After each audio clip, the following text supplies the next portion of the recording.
With everyone focused on an attention-seeking adult film star and a disgraced former FBI director, President Donald Trump just signed the one executive order that liberals have feared since the day he was elected. You're going to love this. With the American sheeple foaming at the mouth over Stormy Daniels and James Comey, President Donald Trump just reformed welfare.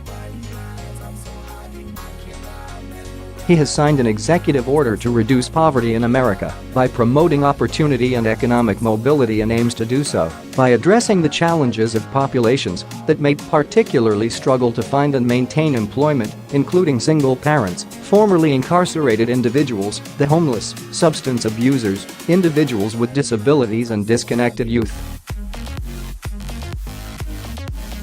While bipartisan welfare reform enacted in 1996 was a step toward eliminating the economic stagnation and social harm that can result from long-term government dependence, the welfare system still traps many recipients, especially children, in poverty and is in need of further reform and modernization in order to increase self-sufficiency, well-being, and economic mobility, states the executive order reducing poverty in America by promoting opportunity and economic mobility. Indeed, President Bill Clinton's Welfare Reform Act of 1996, which he negotiated with then-Speaker Newt Gingrich, was a substantial step in the right direction. At the time, the left claimed that people would starve. They didn't. Instead, many able-bodied individuals who once relied on a government check found jobs and started earning a paycheck.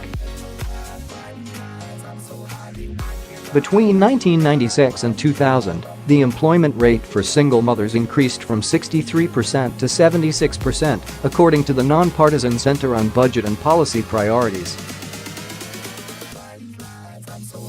In addition, Fox News reports that the overall poverty rate has declined over the last half-century.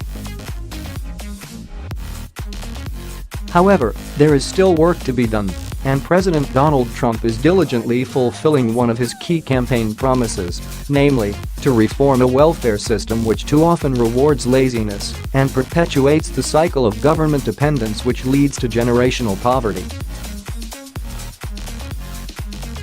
The press release for the president's new executive order states that, in 2017, the federal government spent more than $700 billion on low-income assistance. It notes that since modern welfare began, during the administration of Franklin Roosevelt, the system has become a large bureaucracy with little incentive for people to look for work. His order aims to fix that. Trump is already making headway with unemployment numbers the lowest they've been in 17 years, most notably among Black Americans, and food stamp participation plummeting. Conservatives measure success not by how many people receive government assistance, but by how many don't. This is one of the key differences between those on the right and their leftist counterparts. Democrats have labeled themselves the party of the people, mainly by giving away free stuff in exchange for votes. Republicans, however, know that none of these handouts are actually free. Someone is paying for them, and that someone happens to be the hard-working American citizen who would rather put in a 10-hour day at the factory than live on the dole. Moreover, conservatives realize that helping people become independent of the government is real compassion.